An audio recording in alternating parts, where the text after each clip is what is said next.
کی محبوبہ ہے پوری دنیا کی، اس میں کیا ہے؟ عوام بادشاہ ہیں، مرد و عورت کی برابری ہوگی، کندھے سے کندھا ملا کر وہ چلیں گے۔ یہ کیا تم نے عصمت و عفت اور فلاں چیزوں کے ڈھکوسلے بنا رکھے ہیں؟ آدمی کو جب پیاس لگتی ہے جہاں سے پانی مل جائے پی لیتا ہے، تو جنسی خواہش جہاں سے پوری ہو جائے اس کو پورا کر لینا چاہیے۔ یہ حلال اور یہ حرام اور یہ جو ہے اس طریقے سے نہ کرو اس طرح کرو، یہ ہماری سمجھ میں آنے والی بات نہیں ہے۔ یہ ہے آج کی دنیا کی ڈیموکریسی، جس میں آپ کو معلوم ہے کہ بعض ممالک میں دو مردوں کی شادی کو جائز قرار دیا گیا، ایک مرد شوہر ہے، دوسرا مرد بیوی ہے۔ دو عورتوں کی شادی لیگل ہو چکی ہے، ایک عورت شوہر کا حق رکھتی ہے اور ایک جو ہے وہ بیوی کی حیثیت رکھتی ہے۔ یہ دنیا میں ہو رہا ہے۔ تو اس نظام کے خلاف جب آواز اٹھائی جائے گی تو ظاہر بات ہے کہ کوئی اسے گوارا نہیں کرے گا۔ ہمارا نظام جیسے عرب میں کیا تھا، مشرکانہ نظام، تمام قبیلوں کے بت رکھے ہوئے تھے خانہ کعبہ کے اندر، 360 بت۔ نتیجہ کیا تھا؟ وہ اپنے اپنے بتوں کی زیارت کے لیے آتے تھے، جب آتے تھے چڑھاوے چڑھاتے تھے اور وہاں پر جو ہے جا کر خرچ کرتے تھے۔ جیسے آج بھی حاجی جاتے ہیں تو وہاں جا کر کیا وہاں خرچ نہیں کرتے؟ خیرات و صدقات کا انہیں پتا ہے کہ کتنا ثواب وہاں ملے گا۔ اسی طریقے سے وہ آتے تھے، اپنے بتوں کو پوجتے تھے۔ ان کے لیے یہ ریونیو تھا، ان کے لیے تو یہ مالی جو ہے آمدنی کا معاملہ بنا ہوا تھا، اور پوری جو عرب کے اندر ان کی دھاک بیٹھی ہوئی تھی، کیونکہ وہ متولی ہیں کعبے کے، سب کے خدا ان کے پاس رکھے ہوئے ہیں، گویا کہ جنہیں آپ کہتے ہیں کہ وہ مال غنیمت بن کر رکھے ہوئے ہیں ان کے پاس، اس لیے کہ اگر کوئی قبیلہ کوئی گڑبڑ کرے گا تو وہ اس کے بت کی گردن توڑیں گے، پھینک دیں گے باہر۔ لہذا اپنے بتوں کی جو ہے اگر چاہتے ہو سلامتی تو وہ یہی ہے کہ ہاسٹیجز جو ہمارے خدا ان کے پاس ہاسٹیجز بنے ہوئے، ان کے لیے ہم ان قریش کی جو ہے بالادستی کو قبول کریں۔ یہ نظام تھا وہاں۔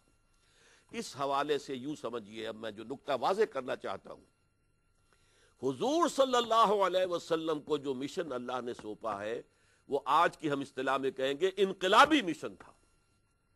صرف دعوت نہیں، صرف تبلیغ نہیں، صرف انفرادی اصلاح نہیں، صرف تزکیہ نفس نہیں، یہ ساری چیزیں بھی کرنی ہیں۔ دعوت و تبلیغ ہی سے تو لوگ آئیں گے، پھر ان کی تربیت ہوگی، تزکیہ ہوگا، وہ تیار ہوں گے، پھر ان کی طاقت بنے گی، پھر وہ باطل سے ٹکرائیں گے۔ تو یہ سارے مرحلے ہوں گے، لیکن اصل گول کیا ہے، آخری ہدف کیا ہے؟ لِيُظْهِرَهُ عَلَى الدِّينِ كُلِّهِ، تاکہ جو بھی نظام اس وقت وہاں قائم ہے اس کو بے خبن سے جڑ سے اکھاڑ کر اور اس کی جگہ پر اللہ کے دین کے نظام کو قائم کیا جائے۔ ظاہر بات ہے کہ آسان کام نہیں ہوتا۔ آپ کسی پودے کو بھی ذرا کھینچنا چاہیں جڑ سے تو آپ کو کتنا زور لگانا پڑتا ہے۔ بڑا درخت ہے جس کی بڑی شاخیں نیچے تک گئی ہیں، اس کو اکھاڑنا ناممکن ہے۔ تو نظام جو قائم ہے اور اس کے ساتھ جو ویسٹڈ انٹرسٹ ہے، جو مفادات ہیں، جو قریش کو مفادات حاصل تھے عرب کے اندر، یہ اس کعبے کی وجہ سے اور وہاں 360 بتوں کی وجہ سے تھے۔ ورنہ ظاہر بات ہے جیسے اور عرب قبیلے تھے ایسے ہی قریش قبیلہ تھا، لیکن اس کی وجہ سے انہیں مراعات حاصل تھی، ان کی آمدنی کا ذریعہ تھا۔ اور وہ جو شرک ہے، بت پرستی وہ کر رہے تھے، اس کی وجہ سے جو بھی ایک نظام تھا وہ چل رہا تھا۔ اب اس نظام کو ختم کرنے کے لیے جب محمد الرسول اللہ کھڑے ہوئے، آپ نے بت پرستی کی نفی کی، ان میں کچھ نہیں ہے، اور یہ کہ عدل اور انصاف دنیا میں ہونا چاہیے۔ امرت لأعدل بینکم، دیکھو مجھے حکم ہوا تمہارے مابین عدل قائم کروں۔ میں صرف ناصح نہیں ہوں، صرف واعظ نہیں ہوں، صرف مبلغ نہیں، صرف مربی اور مزکی نہیں ہوں، میں نظام بدلنے کی بات کر رہا ہوں۔ اس لیے میں نے عرض کیا یہ انقلابی مشن ہے، یہ ریولیوشنری رول ہے کہ جو حضور صلی اللہ علیہ وسلم کو سپرد کیا گیا۔ اب اس کے لیے در حقیقت سیرت النبی کا اگر تھوڑا سا ہم جائزہ لیں تو سب سے اہم نقطہ جو میں چاہوں گا جو ہم پر واضح ہونا چاہیے، اس لیے کہ وہ اکثر سیرت کی تقاریر میں سامنے نہیں آتا۔ عام طور پر ہمارے ہاں وعظ ہوتے ہیں، سیرت کی تقریریں ہوتی ہیں، تو حضور کی کملی کی شان بیان کی جاتی ہے، حضور کی آنکھوں کا حسن بیان کیا جاتا ہے، حضور کی زلفوں کا حسن بیان ہوتا ہے، اور اکثر آپ نے سنا ہوگا وہ شعر کہ حسن یوسف نم عیسیٰ ید بیزاری آنچ خوباں ہما دارن تو تنہا داری، کہ اے نبی، اے محمد صلی اللہ علیہ وسلم، آپ کی ذات میں تمام انبیاء کے جو حسنات ہیں، جو کمالات ہیں، وہ آپ کی ذات میں جمع ہو گئے۔ یقیناً اس میں کوئی شک نہیں، بالکل صحیح ہے، لیکن حضور یہ فرماتے ہیں کہ جتنی مصیبتیں، جتنے مصائب تمام رسولوں نے جھیلے ہیں وہ میں نے تنہا جھیلے ہیں، ان کو ہم نہیں دیکھتے، حضور کی ذاتی عظمت کے اوپر تو واز ہوتا ہے، اس پہ گفتگو بھی ہوتی ہے، اس پہ مناظرے بھی ہو جائیں گے، حضور نور تھے کہ بشر تھے. اب اس سے کوئی آپ کے لیے عملی پہلو نہیں ہے، لیکن بس اعتقادی بحثیں ہیں. لیکن یہ کہ حضور نے جو کام کیا، جو آپ سے پہلے کسی نبی اور رسول کے ہاتھوں نہیں ہوا، کسی رسول کی دعوت سے اور اس کی جد و جہد سے کہیں دنیا میں نظام قائم نہیں ہوا، یہ ہوا ہے پہلی مرتبہ محمد الرسول اللہ صلی اللہ علیہ وسلم کے دست مبارک سے. چنانچہ اس کی گواہی پوری دنیا دیتی ہے. دیکھیے ایم این رائے ایک شخص ہوتا تھا جو کمیونسٹ، جو انٹرنیشنل آرگنائزیشن تھی اس زمانے کی، اس کا رکن تھا. وہ اتنا بڑا کمیونسٹ ایم این رائے سن 20 میں 1917 میں رشیا میں انقلاب آیا تھا. سن 20 میں ایم این رائے نے ایک لیکچر دیا لاہور میں بریڈلا ہال میں، دی ہسٹوریکل رول آف اسلام، اور اس میں اس نے کہا کہ تاریخ انسانی کا عظیم ترین اور بہترین انقلاب محمد نے برپا کیا. ہندو ہے، کمیونسٹ ہے، کمیونسٹ انٹرنیشنل کا ممبر ہے، لیکن صاف مان رہا ہے. میں انڈیا گیا تھا تو مجھے وہ کتاب چھپی ہوئی وہاں نظر آئی، ہمارے ہاں کہیں نہیں وہ ملے گی آپ کو. The historical role of Islam by M N Roy, Bombay کا ایک پبلشر اسے شائع کرتا ہے. اسی طرح امریکہ میں آج سے 25 برس قبل ایک کتاب شائع ہوئی، دی 100. اس کا جو مصنف ہے مائیکل ہارٹ، اس نے کیا کیا، پوری انسانی تاریخ میں سے 100 افراد کو چن لیا کہ جن کے ذریعے سے تاریخ کے دھارے کا رخ مڑ گیا ہو. کون وہ لوگ ہیں، کون عظیم شخصیتیں ہیں جنہوں نے تاریخ کا رخ موڑا ہے. تو 100 چن لیے.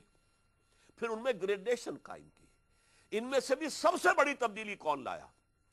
چنانچہ اس کی کتاب کا نام ہے a selection and gradation of the 100 most influential personalities of human history. تاریخ انسانی کی عظیم ترین، مؤثر ترین شخصیتیں 100، اور ان میں گریڈیشن کیا ہے. اور نمبر 1 پر محمد کا ذکر کر رہا ہے صلی اللہ علیہ وسلم، اور کہتا ہے کہ میں کرسچن ہوں اور میں یہاں نمبر 1 پر رکھ رہا ہوں، تو آئی اوو این ایکسپلینیشن، مجھے بیان کرنا پڑے گا یہ میں کیوں کر رہا ہوں. حضرت عیسیٰ کو 3 نمبر پر لے گیا تو اس نے کہا this is because he is the only person, the only پر غور کیجیے، he is the only person supremely successful in both the secular and religious fields. تاریخ انسانی میں ایک ہی انسان ہے جو دونوں میدانوں میں انتہائی کامیاب رہا. وہ دینی میدان میں بھی، مذہبی میدان میں بھی انتہائی کامیاب، اور دنیاوی اعتبار سے، سیاسی اعتبار سے بھی انتہائی کامیاب. He is the only person. اس لیے کہ باقی لوگوں کا اگر آپ لگیں گے، کوئی ادھر اونچا ہے تو کوئی ادھر نیچا ہے، کوئی ادھر اونچا ہے تو ادھر نیچا ہے. سکندر اعظم فاتح تو بہت تھا، اخلاق و کردار کے اعتبار سے، دین و مذہب کے اعتبار سے، روحانیت کے اعتبار سے زیرو تھا. اٹیلا ہو، چنگیز خان ہو، بڑے بڑے جو ہیں، وہ بڑے بڑے بادشاہ گزر گئے ہیں، سب کچھ ہے، لیکن ان کی روحانی حیثیت کیا ہے. گوتم بدھ ایک بہت بڑے مذہب کے بعد تھے، اور یہ بعض علماء کا خیال یہ کہ وہ نبی تھے، واللہ عالم، ہم یقین سے نہیں کہہ سکتے. لیکن قرآن مجید میں 2 جگہ ذوالکفل کا جو ذکر آیا ہے، تو بعض علماء کی رائے یہ ہے کہ ذوالکفل کپل وستو سے یہ لفظ بنا ہے، کپل وستو کا شہزادہ ذوالکفل، یہ در حقیقت بدھ کی طرف اشارہ ہے. بہرحال انہوں نے بہت بڑا مذہب ایجاد کیا، لیکن کوئی ریاست، کوئی حکومت، کوئی نظام وہ تو ان کے ذریعے قائم نہیں ہوا. حضرت عیسیٰ علیہ السلام کا مذہب بھی دنیا میں پھیلا ہوا ہے، ان کے ہاتھوں کوئی ریاست قائم نہیں، کوئی نظام قائم نہیں ہوا. اس اعتبار سے he is the only person supremely successful in both the religious and the secular fields. وہ فاتح بھی تھے، ایک حکومت قائم کی انہوں نے، ایک عظیم مملکت کی بنیاد رکھ کر گئے ہیں. جزیرہ نما عرب میں اسلامی حکومت خود قائم کی ہے اپنے دست مبارک سے، اور پھر اس کے بعد جو پھیلا ہے کہ تھمتا نہ تھا کسی سے سیل رواں ہمارا. مشرق کی طرف عراق کو فتح کیا، ایران کو فتح کیا، ماوراء النہر کو، یہ سارے ملاقے اور کابل تک فتح ہو گئے خلافت راشدہ کے دوران.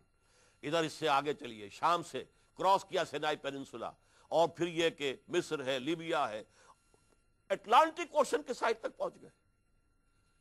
فرام اٹلانٹک ٹو آکسس، آکسس کہتے ہیں دریائے جیہوں کو، یہ خراسان کے علاقے کا بڑا دریا جو ہے، وہاں سے لے کر اور اٹلانٹک اوشن تک اسلامی حکومت قائم ہوئی ہے صحابہ کرام کے ذریعے سے. تو یہ تو کہیں اور دنیا میں اس کی مثال ہے ہی نہیں. میں دنیاوی انقلابات کے اعتبار سے بھی ذرا اس کا تقابل کر دوں. دیکھیے دنیا میں جو انقلاب آئے ہیں بڑے بڑے مشہور ہے، ان میں سے فرانس کا انقلاب، فرینچ ریولوشن، پھر یقیناً ایک جب جس وقت وہ آیا تھا بڑا